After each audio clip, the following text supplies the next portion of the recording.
Assalamualaikum warahmatullahi wabarakatuh.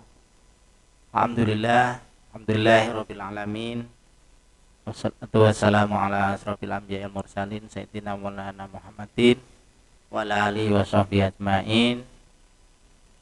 Anak-anakku peserta didik kelas 9A dan kelas 9B yang saat ini sedang mengikuti pembelajaran secara daring, baik daring yaitu di rumah masing-masing ataupun yang berada di pondok pesantren sekitar Madrasah Sanawiyah Miftahul Tatayuh. Alhamdulillah pada pagi hari ini kita dapat mengikuti pembelajaran daring pertemuan yang keempat, yaitu setelah hari raya Idul Adha kita melaksanakan pembelajaran ketemu lagi, yaitu pelajaran pertemuan yang keempat. Anak-anakku yang berbahagia, kami berharap dan kami mohon mudah-mudahan dari semua anak-anakku MTS Miftahul Tatayuh dalam mengikuti pembelajaran daring ini selalu diberi kesehatan, selalu diberi kecerahan, selalu mendapatkan pembelajaran yang menyenangkan dari Bapak Ibu guru, walaupun mungkin jadi semua peserta didik tidak bisa langsung bertatap muka dengan Bapak Ibu guru. Marilah untuk mengawali, ya, sekali lagi untuk mengawali pembelajaran pertemuan yang keempat ini kita membaca bismillah bersama-sama. Bismillahirrahmanirrahim. Mari kita pembelajaran pertemuan yang keempat ini masih melanjutkan kompetensi dasar, yaitu menyusun laporan teks percobaan. Tapi untuk pertemuan yang keempat ini kita coba materi tambahan. Mengapa dikatakan materi tambahan?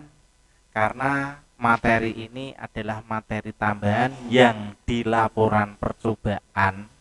Itu kalau kalian kemarin kan sudah membuat laporan percobaan, dan laporan percobaan itu di akhir laporan teks percobaan itu ada sebuah daftar pustaka, ya, ada daftar pustaka. Dan juga di buku-buku pembelajaran, ya, buku pelajaran di halaman akhir itu ada tulisan daftar pustaka. Ya, daftar pustaka itu apa? Daftar pustaka merupakan hal yang pokok dan sangat-sangat penting sekali dalam menyusun sebuah karya ilmiah. Jadi sekali lagi, daftar pustaka itu adalah hal yang sangat pokok dan sangat penting dalam menyusun karya ilmiah.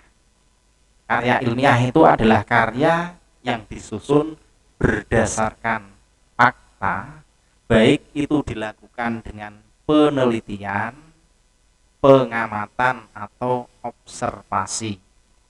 Nah, atau di sini judul yang pertama itu adalah membuat laporan percobaan.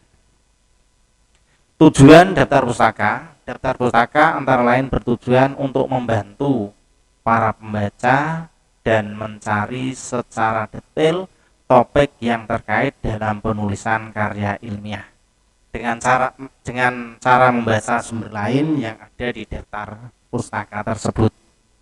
Nah, itu. Jadi kalau kalian itu membuat karya ilmiah atau menyusun karya ilmiah, itu pasti membutuhkan buku-buku referensi, buku-buku acuan. Dan buku-buku referensi dan buku-buku acuan itu, ya, ditulis di akhir, lah itu yang dinamakan daftar pustaka. Jadi sebagai referensi lah, ya sebagai referensi. Ya, buku-buku referensi itu tidak hanya mengambil hanya sebuah atau buku-buku, semua buku tidak, tapi disesuaikan dengan tema, disesuaikan dengan judul karya ilmiah tersebut. Selanjutnya, cara menulis daftar pustaka. Ya, karena ada cara menulisnya daftar pustaka. Jadi penulisan daftar pustaka ini harus dengan benar, ya, harus dengan benar, dengan baik. Kok tidak hanya menulis semaunya, tidak, tapi harus ditulis dengan cara benar, ya, dengan cara benar yang sesuai dengan aturan. Urutan penulisan daftar pustaka jelas ke arah samping, ya, samping kanan di dalam buku itu. Ya, kalau mungkin kalian di rumah atau sekarang ini itu ada buku-buku cetakan, dilihat di halaman akhir, ya, dilihat di halaman akhir. Nah, di sana ada daftar pustaka. Cara menulis daftar pustaka, ya, cara menulis daftar pustaka yang pertama, diikuti nama pengarang atau nama penulis. Jadi yang didahulukan nama pengarang atau nama penulis. Apabila nama pengarang atau nama penulis namanya dua kata atau lebih, ya, dua kata atau lebih, namanya dibalik nama terakhir di urutan terdepan, terus diikuti tanda koma, terus diikuti nama selanjutnya. Contoh, ya, ini contoh nanti, ya, contoh nanti di terakhir keterangan ada contoh. Jadi apabila namanya dua kata atau lebih, maka ditulis penulisannya adalah dibalik. Nah, yang selanjutnya setelah nama penulis diikuti tanda titik. Setelah tanda titik, tahun terbit. Nah, sekarang kalau tidak ada tahun terbit bagaimana? Kalau buku itu atau buku atau kitab tidak ada tahun terbit, maka ditulis dengan kata tanpa tahun, ya, kata, ya, berarti tanpa tahun diikuti tanda titik. Jadi tanda baca ini sangat penting loh, ya. Jadi tanda baca ini sangat penting. Tanda bacanya salah juga salah. Yang pertama tadi nama titik, tahun terbit titik, terus judul buku. Judul buku ini cara penulisnya ditulis dengan italik. Nah, italik kalau di komputer atau di laptop itu kan huruf I. Kalau sudah huruf I itu kan hurufnya huruf miring, ya, huruf miring. Ya, huruf miring. Ada juga yang atau di garis bawah, di garis bawahi. Kalau sudah ditulis miring tidak usah di garis bawahi. Nah, itu. Nah, judul buku diikuti tanda titik. Setelah judul buku, nama kota penerbit. Contohnya Jakarta, Surabaya, Semarang, Bandung, Solo, Malang, dan lain sebagainya, ya, dan lain sebagainya. Terus diakhiri tanda titik 2. Jadi nama kota diakhiri tanda titik 2, dan terakhir nama penerbit diakhiri dengan tanda titik. Ya, demikian saya kira ini saya jelaskan sekali lagi pada pertemuan kali ini, yaitu tambahan materi, masih, ya, tambahan materi karena ada hubungannya dengan penulisan teks laporan percobaan, dan laporan percobaan itu kan membutuhkan referensi buku-buku acuan. Maka buku-buku acuan itu yang dijadikan sebuah daftar pustaka.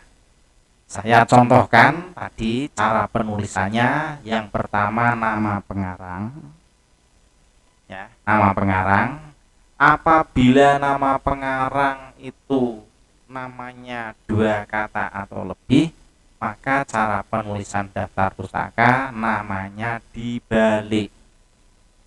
Dibalik, diikuti tanda koma, ya, terus nama selanjutnya, terus titik, terus tahun terbit, ya, tahun terbit.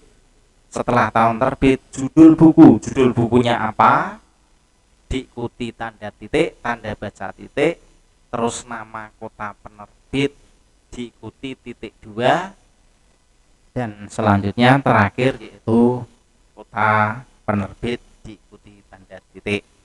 Ya, jangan, sekali lagi, jangan sampai salah cara menulis daftar pustaka. Walaupun ini mungkin dianggap mudah, tetapi harus butuh ketelitian dan kejelian. Ya, ketelitian dan kejelian. Jangan sampai ada salah dalam penulisan daftar pustaka dalam pembelajaran. Nah, biasanya ada yang tanya, "Loh Pak, biasanya menulis daftar pustaka kok begini-begini?" Nah, itu buku Pak. Apakah itu salah?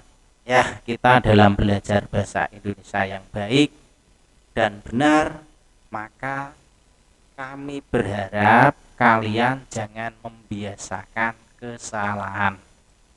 Ya, jangan membiasakan kesalahan, tetapi biasakanlah untuk sesuai standar acuan yang berlaku, sehingga kalian nanti menjadi orang yang disiplin, orang yang bertanggung jawab.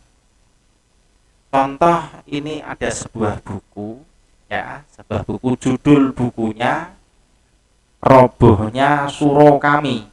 Nah, judul buku itu coba dicatat. Judulnya Robohnya Suro Kami. Nama pengarangnya Ali Akbar Nafis, berarti tiga kata. Terus tahun terbitnya 1980, contoh ini.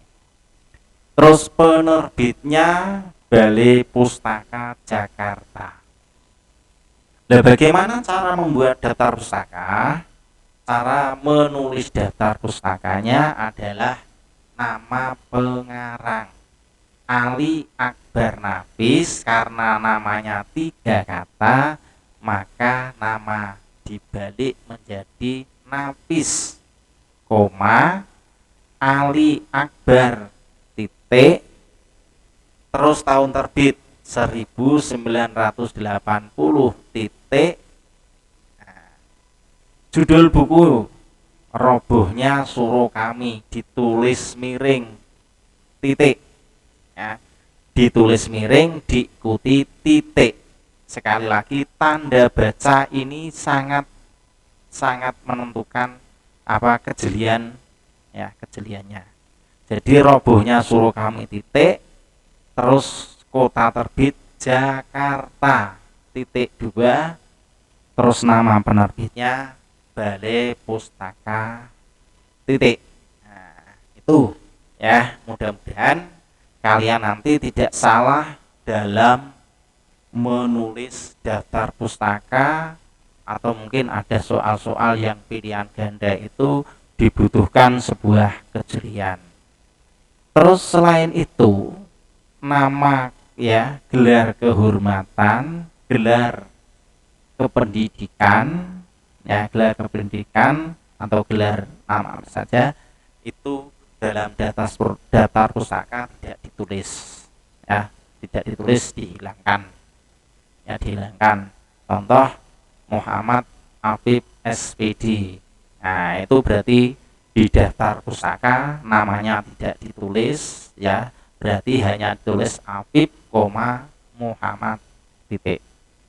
Anak-anakku kelas 9A dan kelas 9B, ya, sekali lagi kita pertemuan yang keempat ini selesai sampai di sini, dan mudah-mudahan kita berdoa bersama-sama, mudah-mudahan selalu diberi kesehatan Bapak Ibu guru yang berada di MTS Miftahul Hidayah, ya Bapak Ibu guru yang mengajar di MTS Minta Huda Tayo, dan anak-anakku dimanapun berada, ya dimanapun berada, baik yang di Rembang, baik yang di Jakarta, baik yang di Jepara, baik yang di Kudus, baik yang di Pati, sekitar Pati, khususnya Tayo sendiri, mudah-mudahan selalu diberi kesehatan dan selalu diberi keceriaan dalam mengikuti pembelajaran secara daring, dan mudah-mudahan ya sukses selalu, ya sukses selalu dimanapun kita harus tetap belajar. Marilah kita akhiri dengan bacaan, ya bacaan Ummul Kitab, mudah-mudahan membawa barokah dalam pembelajaran pada pagi hari ini, dengan mengucap Ummul Kitab. Bismillahirrahmanirrahim. Alhamdulillahirabbil alamin, arrahmanirrahim, maliki yaumiddin, iyyaka na'budu wa iyyaka nasta'in, ihdinas siratal mustaqim, siratal ladzina an'amta 'alaihim ghairil maghdubi 'alaihim waladdallin. Apabila kurang berkenan atau mungkin ada kekeliruan dan lain sebagainya, mohon dimaafkan, ya mohon dimaafkan. Dan akhirnya billahi taufik wal hidayah. Wassalamualaikum warahmatullahi wabarakatuh.